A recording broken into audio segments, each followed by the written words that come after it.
मित्रों, आज मैं आया हूं, मुझे अच्छा लगा कि यह भूमि को, यह जिले को पुण्य श्लोक अहिल्याबाई के नाम के साथ जोड़ा गया है। जब एकनाथ जी मुख्यमंत्री थे, देवेंद्र जी उप मुख्यमंत्री थे, भाजपा सेना सरकार ने औरंगाबाद का नाम भी बदला और यहां अहिल्याबाई का नाम भी रखा। ये वही लोग कर सकते हैं जो शिव छत्रपति के अनुयायी हैं, जो औरंगजेब की धारा को आगे बढ़ाते हैं। उनमें इतना हिम्मत नहीं है कि औरंगाबाद का नाम धर्मवीर संभाजी महाराज के नाम से। भाइयों बहनों, आज प्रवरा नगर में आया हूं। पूरे देश में ये नगर सहकारिता की पंडरी के रूप में माना जाता है और इसका मूल कारण पद्मश्री विखे पाटिल साहब हैं। उन्होंने पूरा जीवन इस क्षेत्र के, महाराष्ट्र के किसानों के कल्याण के लिए लगाया। इसके लिए मैं बाद में बहुत डिटेल में बात करूंगा, परंतु सबसे पहले महाराष्ट्र के किसानों पर एक प्रकार से इंद्रदेव ने इस बार आफत भेजी। 60 लाख हेक्टेयर से ज्यादा किसानों की भूमि और उनकी फसल बर्बाद हुई। वित्तीय वर्ष 25-26 में केंद्र के शहर के तहत 3,132 करोड़ रुपया हमने महाराष्ट्र सरकार को दिया है। उसमें से जो 1,631 करोड़ रुपया था वो अप्रैल को ही दे देने का काम हमारे नेता नरेंद्र मोदी जी ने किया है। और महाराष्ट्र सरकार ने भी कई सारी पहल किसानों को मदद करने के लिए करी है। कई सारे फैसले किए। 2215 करोड़ का राहत पैकेज दिया, जिससे 31 लाख से ज्यादा किसानों को मदद मिलेगी। 10,000 रुपया नकद और 35 किलो खाद्यान्न देने का भी महाराष्ट्र सरकार ने इनिशिएटिव लिया है। केवाईसी की शर्तों को एक बार के लिए थोड़ा रिलैक्स करा है। शॉर्ट टर्म फाइनेंस के ऋण को वसूली पर रोक लगाई। भू राजस्व और स्कूल की परीक्षा में भी छुट्टी देने का काम किया है। ये आपका महाराष्ट्र सरकार का त्रिमूर्ति जो है, देवेंद्र जी, एकनाथ शिंदे और अजित दादा, 3 में से एक भी बनिया नहीं है, मगर ये तीनों बनिए से पक्के हैं। मुझे पद्मश्री पाटिल का मूर्ति का अनावरण कर बुलाया और पूछ लिया तरीके से, अच्छे तरीके से, कि भारत सरकार महाराष्ट्र के किसानों के लिए क्या करेगी। कल ही तीनों ने लंबी बैठक मेरे साथ करी है। मैंने मोदी जी की ओर से उनको आश्वस्त किया है कि महाराष्ट्र सरकार हमें डिटेल रिपोर्ट भेज दे। मोदी जी महाराष्ट्र के किसानों की मदद करने में जरा भी देर नहीं लगाएं। और मित्रों, ये सब इसलिए हुआ है कि किसानों की चिंता करने वाली एक सरकार महाराष्ट्र के लोगों ने चुनकर लाई है।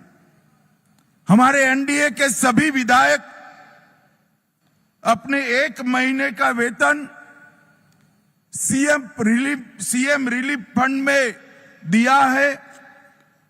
अभी अभी राधाकृष्ण विखे पाटिल जी ने शुगर मिल से भी घोषणा की और देवेंद्र जी की अपील को प्रतिसाद देने के लिए कई सारे ट्रस्ट भी आगे आए हैं।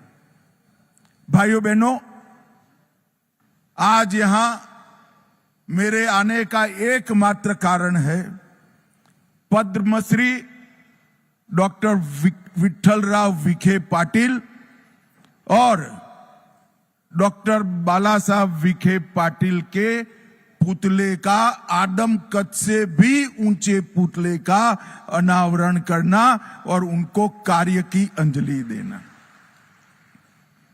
डॉक्टर विठ्ठलराव विखे पाटिल जी भारत के सहकारिता के आद्य पुरुषों में से एक।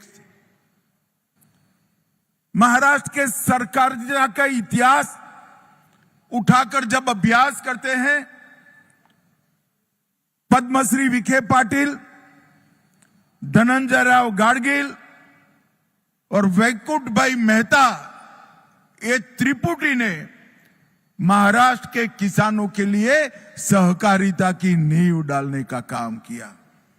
और पद्मश्री पाटिल ने समग्र दुनिया में एक प्रकार से सबसे पहला कोऑपरेटिव साकर कारखाना डालने का काम हमारे पद्मश्री पाटिल ने किया। और इसके कारण न केवल महाराष्ट्र, गुजरात, कर्नाटक, उत्तर प्रदेश, कई राज्यों के किसान समृद्ध हुए और साकर कारखाना, उसका मुनाफा व्यापारी के घर में जाने की बजाय किसानों के बैंक अकाउंट में जाने की व्यवस्था आज देश में बनी है। तो उसके पुरोधा, इसके स्थापक डॉक्टर विठ्ठलराव विखे पाटिल जी थे। मैं आज वो महान आत्मा को मनपूर्वक याद करना चाहता हूं। उनके ही सुपुत्र डॉक्टर बाला साहब विखे पाटिल जी, इन्होंने कोऑपरेटिव को तो मजबूत किया, मगर कोऑपरेटिव इंस्टीट्यूशन के माध्यम से शिक्षा, स्वास्थ्य और ग्रामीण विकास, ये तीनों क्षेत्र के अंदर कोऑपरेटिव का मुनाफे से विकास करने की एक नई परंपरा बाला साहब विखे पाटिल ने डाली। 8 दशकों से अधिक लंबे अपने जीवन में 7 बार सांसद चुनकर आए और अटल जी की सरकार में उन्होंने बहुत अच्छे से काम भी किया। मैं 2 बार उस वक्त उनको मिला था। हमारे गुजरात में एक माधुपुरा कोऑपरेटिव बैंक डूब गई थी, तब वो वित्त मंत्री का काम संभाल रहे थे, एमओएस वित्त थे। हम उनके पास गए थे, उनकी महत्वपूर्ण भूमिका थी आरबीआई को एक revival package Madhupura mercantile cooperative bank को देने के लिए। और यह इतना बड़ा योगदान था जिसके कारण 225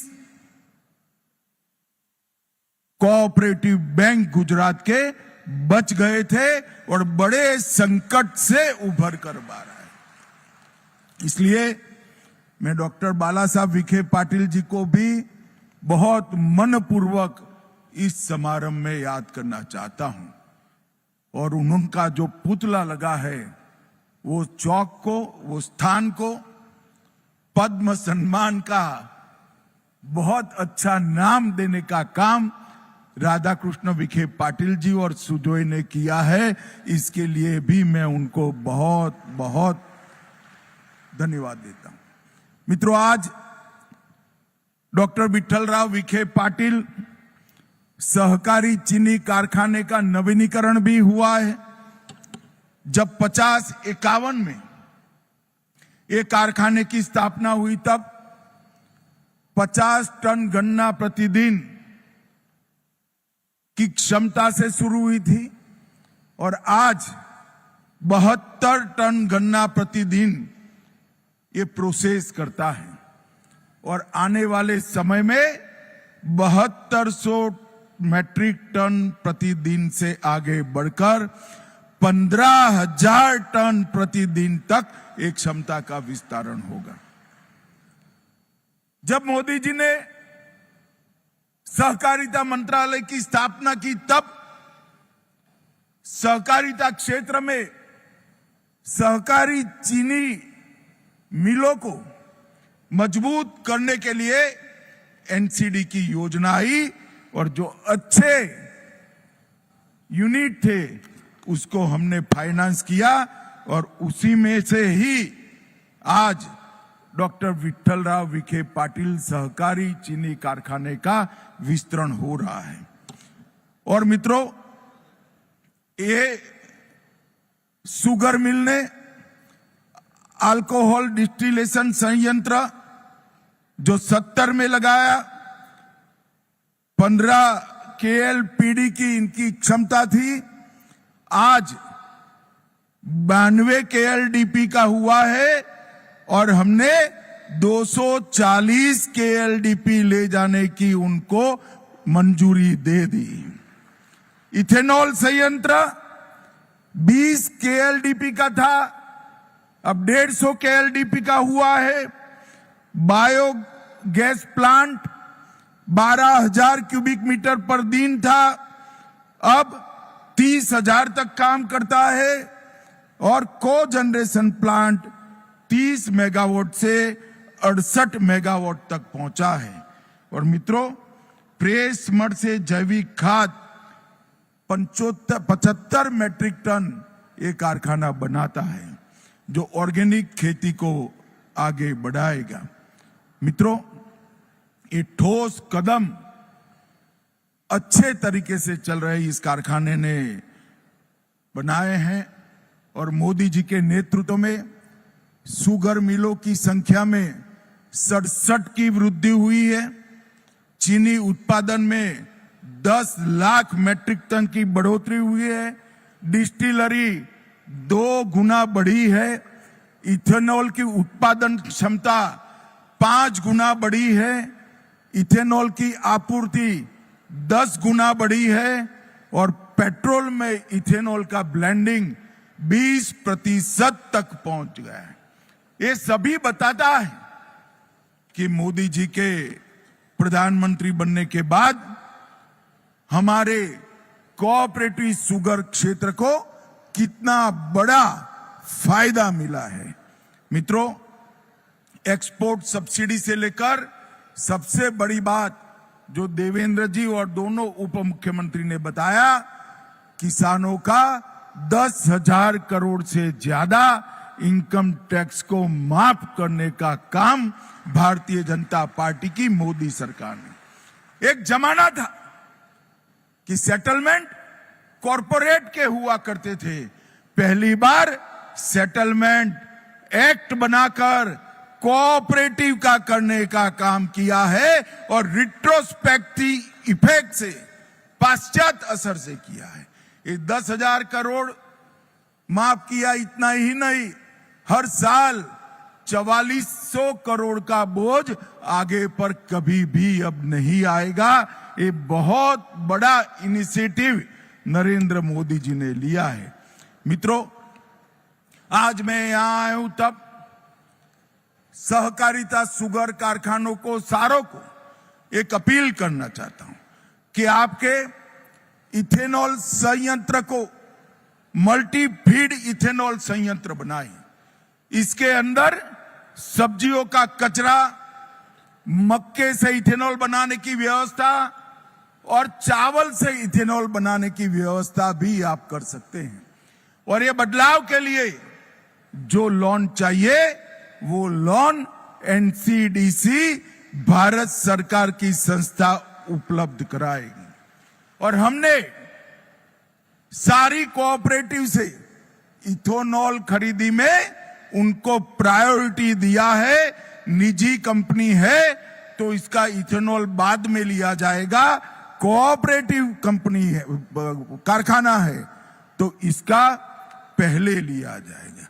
एनसीडीसी की ऋण योजना से 10,000 करोड़ रुपए हमने प्रदान किया है और सिरा पर जीएसटी 28% था, उसको 5% करने का काम नरेंद्र मोदी जी ने कहा है। मित्रों, जीएसटी के लिए मैं और एक बात करना चाहता हूं। अभी अभी नरेंद्र मोदी जी ने नवरात्रि के पहले दिन पर 395 चीजों पर जीएसटी को कम किया है। और कम किया है उसमें खाने पीने की लगभग सभी चीजों पर 0% जीएसटी कर देश की जनता को और विशेषकर माताओं बहनों को फायदा पहुंचा है। और बाकी सारी चीजों पर 28%, 18% की जगह 5% किया है। मगर इससे जनता को तो निश्चित फायदा होगा, हजारों करोड़ का फायदा होगा, मगर आपने देश के लिए भी सोचना है। मोदी जी ने आह्वान किया है कि 140 करोड़ की जनता इस दीपावली पर्व के पहले एक संकल्प ले कि हम सबके घर में कोई विदेशी चीज नहीं आएगी। अगर 140 करोड़ लोग ये संकल्प लेते हैं, भारत के व्यापारी ये संकल्प लेते हैं कि भारत में बनी हुई चीजों का ही हम व्यापार भी करेंगे, उपयोग भी करेंगे। अगर इतना हो जाता है तो 2047 के पहले भारत विश्व में सबसे 1 नंबर के स्थान पर पहुंच सकता है। पूरी दुनिया भर के लोगों को उत्पादन के लिए भारत में आना पड़ेगा, क्योंकि भारत के पास 140 करोड़ आबादी का मार्केट है। मगर ये मार्केट तभी भारत के उपयोग में आ सकता है कि हम सब तय करें कि हमारे परिवार में स्वदेशी चीजों का ही उपयोग होगा। मित्रों, मैं सहकारी चीनी मिलों को भी कुछ कहना चाहता हूं। नॉन क्रशिंग सीजन में भी सहकारी चीनी मिले मल्टीफीड इथेनॉल का उत्पादन करें, फ्रोजन वेजिटेबल, फ्रोजन फ्रूट्स और जूस, फ्रूट पल्प, इस तरह की चीजें बनाने का भी हम एक्सपांशन करें और नेफेड और एनसीसीएफ के साथ अनुबंध कर हम सहकारी चीनी मिलों को मल्टी डायमेंशनल बनाए। मित्रों, इथेनॉल के ब्लेंडिंग से सहकारी चीनी मिलों का बैलेंस शीट बदला है। अब आपके पास पूंजी अर्जित होगी। ये अर्जित पूंजी का 20% अगर हम सहकारी चीनी मिलों के एक्सपांशन के लिए रखते हैं तो आने वाली पीढ़ियां भी किसानों की समृद्ध होती रहेगी। इसमें किसी को कोई संशय रखने की जरूरत नहीं है। मैं आज यहां आया हूं तब फिर से एक बार सुजोय विखे पाटिल और राधाकृष्ण विखे पाटिल जी का बहुत बहुत धन्यवाद करना चाहता हूं मित्रों, क्योंकि ये दोनों महानुभाव जिनका मूर्ति लगाया गया है, पद्मश्री पाटिल और पद्म विभूषण बाला साहेब विखे पाटिल का, इनका सहकारिता में, ग्रामीण विकास में और किसानों के कल्याण में बहुत बड़ा योगदान था। इसलिए मुझे इस पुण्य कार्य में मिलने का, इसमें हाथ बटाने का आपने मौका दिया, इसलिए आपका बहुत बहुत धन्यवाद। मेरी अनेक